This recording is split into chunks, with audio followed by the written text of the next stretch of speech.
like in the -12, the continuing partnership between OHA and the Department of Revenue for the oversight of this program.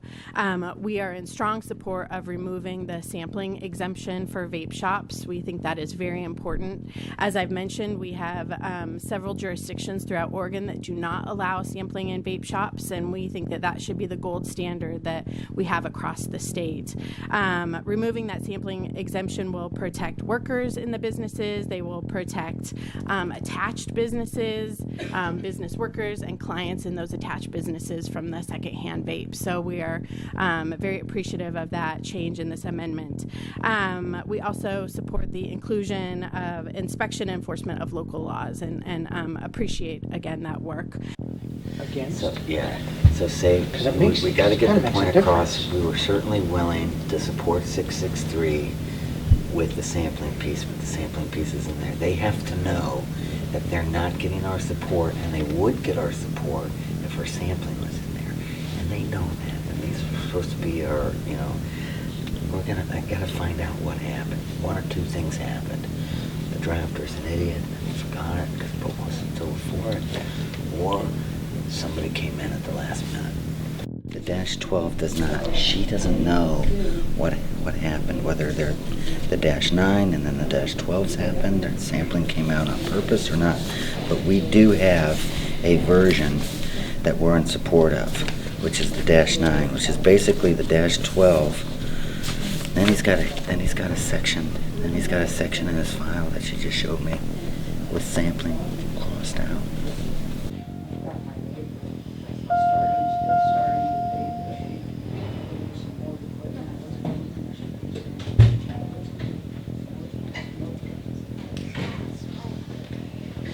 Senator, how are you? Got a quick second for me this morning? Are you busy? Our sampling came out of the -12. It's the 9, but that's on the What's the -12? I haven't seen it, so. -12 is pretty much the -9. Everything we talked about, the preemption, Right. that's this one, but my sampling's gone. It's not my amendment, so, okay. Which one's yours? The last one I had was an 8 or a 9. 9. Okay, so we're for the 9. Okay. You know, if that's what's moving, I wasn't sure for last minute. I have no idea. Okay. I've been gone for 3.5 days. I'm not even in the state, so. Okay, I'll look at it. Okay, so we're going to support the -9 today then. Okay. All right, well, thank you so much.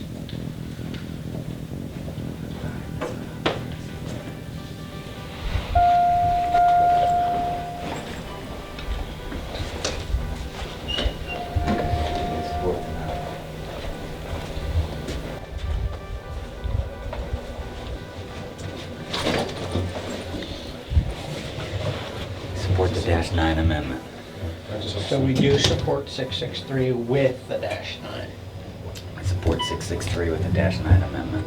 And we don't accept the 12 because. Well, we don't even have to say, yeah, we don't even have to say the 12, but we accept permitting with the sampling, which is what the -9 does. Okay. Gotta have the sampling in there.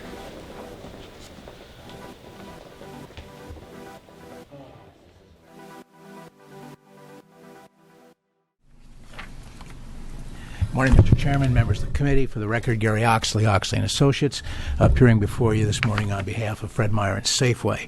After reviewing the -12 amendments to Senate Bill 663, Fred Meyer and Safeway can support the amendments as written. I've not had an opportunity to see the -13, so I'm not able to comment on that. Mr. Chair, members of the committee, my name is Jim Gardner. I'm appearing today for Altria. Altria has long supported tobacco retail licensing as a tool to deter youth access. We continue to do so, and for that reason, we testify in support of the A12s.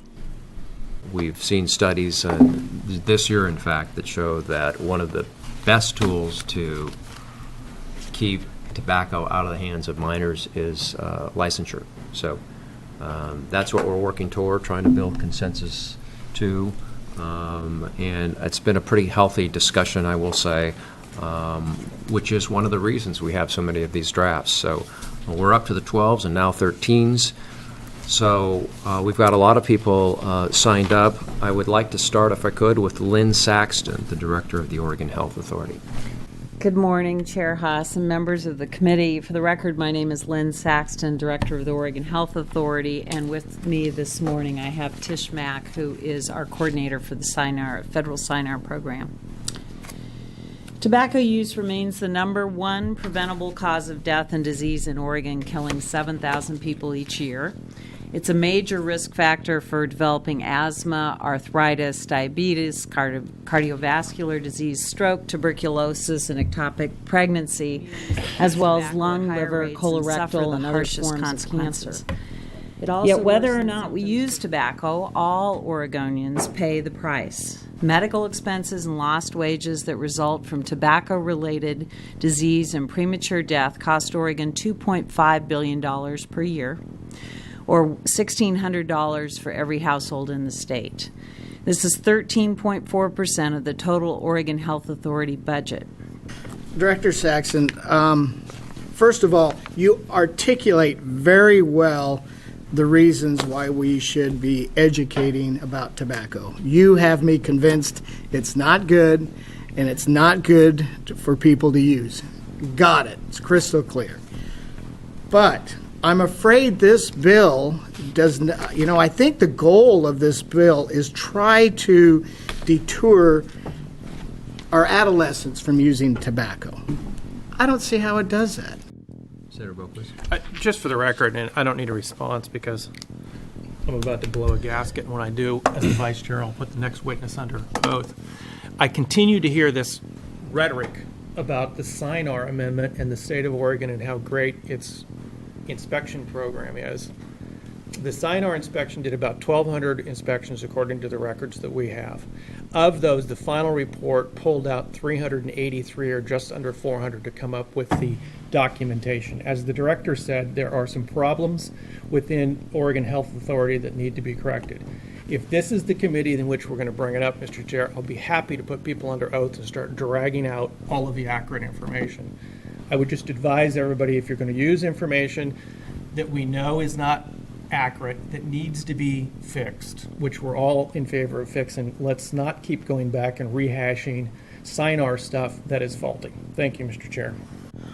All as you will do with that is to create an underground community of tobacco distribution. Thank you. Further questions of Director Lynn Saxton? Thank you. Senator Boakles. No. We've had lots of conversations. Yes. Thank you. Good morning, Chair, Senator Haas, and committee. My name is Tim Churchill. I'm from Medford, Oregon, and I'm representing EC Blend. We are an e-liquid manufacturer there in Medford. We have approximately 130 employees. We do support the permitting on this as a way of deterring minors from purchasing. We would support the -9 amendment to this because of the sampling. Our sole purpose of having these shops is to help people get away from tobacco. As that woman spoke earlier, the first woman, talked about how, the dangers of tobacco and youth getting cigarettes, and, our whole purpose as vape shop owners, as people into the vape industry, are very passionate about helping people quit. To our industry, the sampling is a huge way that people who are looking for an alternative to smoking can adjust the flavors they want, the nicotine levels they need if they're looking to quit smoking. There's a lot of things that, because this is a new product, they have to test, and that sampling is the only way that they can do that. Could you just get a little more background on your company? It's the first time we've actually heard this. Actually, it's the first time anybody's ever testified in this particular arena. So I'm just a little curious. 130 employees manufacturing. This is a little bit new to the equation. Yeah, the whole industry is actually exploding because there's so many people looking for an alternative. Like in my case, I used the e-liquids, the e-cigarettes, to quit smoking. I smoked for over 30 years, and it was the only product. I tried all the cessation products. And that's how I actually began working for EC Blend. I enjoyed the product so much, and it was so effective for me, my personal needs, I was able to quit smoking. The measure isn't taking anything away. The tasting. It's very vital that we get the correct measurements of nicotine and the flavor that these people want, because without it, they're going to go online and small businesses will suffer. I don't have a problem with licensing, but I don't think that taking the flavors out is going to help these people quit smoking. Thank you. If you have any questions, I'd be glad to answer them. Well, I do. I have a few, maybe a sort of summation of your Sure. presentation, and that is, the goal here isn't, just to shift people from one form of tobacco to another. And what I heard was people quitting cigarettes to go to vaping, but I think one of the concerns of public health officials and the Oregon Health Authority is to stop tobacco use, period, among minors, not just to go from one medium to another, if you will. Sure, I understand that. And what I was saying is we don't sell to children. We don't market to children. We have no interest in their business. We market specifically to adults who are current smokers who would like to be ex-smokers. So this is why we have a sign posted on the front door. No one's allowed in the shop who isn't 18 or older, period. We card everyone who looks younger than my daughter, who's somewhere near 40. And the reason that we do that is because we don't want to sell to children. So, does that answer your question? Yeah, it does. I'm just kind of struggling. I see your point. Okay. I sometimes go into wine shops. Mm-hmm. You have 150 flavors. Wine shops have many more than that. Oh, yeah. And I think it would help customers sometimes if they could say, well, can I just do a little sample here or there? That's not permitted. So I'm just trying to justify and reconcile different points of view. Why it would be okay in a vape shop but not in a wine store. If you go to a winery, I do believe they do allow tasting. So I don't know. Are they breaking the law? Goes, you talked about sampling wine. Currently, growler shops. You go into a growler shop, they have 40, 50, 60 kegs sometimes. You are absolutely allowed to sample every single one of those. And these stores are support units where you come in. Every one of these flavors, basically, when you're smoking a cigarette for 50, 20 years, I was a 22-year smoker, there's something psychological about something that triggers your pleasure reflex. Something that tastes like a chocolate cream pie might be a little bit more enticing than a dirty cigarette. And so when you find these flavors that work for you, it's the key component of getting yourself off of the cigarettes. Bring up some of your questions, Chairman. You talked about trading one for the other. This isn't tobacco. It contains nicotine, which can come from tobacco, but to consider them the same thing, I think is it harms our health in the long term. To think that the vaporizing of a liquid is the same as actually combusting stuff and that the harm is equivalent, I think is kind of absurd. I know there are some studies here and there, and I think when the truth finally comes down, eventually everybody will be thanking the industry if we're allowed to stick around. If the association, the Oregon Health Authority, is really concerned about the impact about tobacco and what tobacco has on our economy, they would, support the vaping industry, because it's our feeling that the vaping industry is harm reduction. Good morning, everyone. Work sessions all day today. Let me start by just saying that we will not be holding a work session on 663 today or ever again this session. The stakeholders and I just could not get to that middle ground and find a compromise, and I take some responsibility in not working harder, I guess, to pull people to the middle, and without a middle, things collapse. So maybe another time in another session in another committee.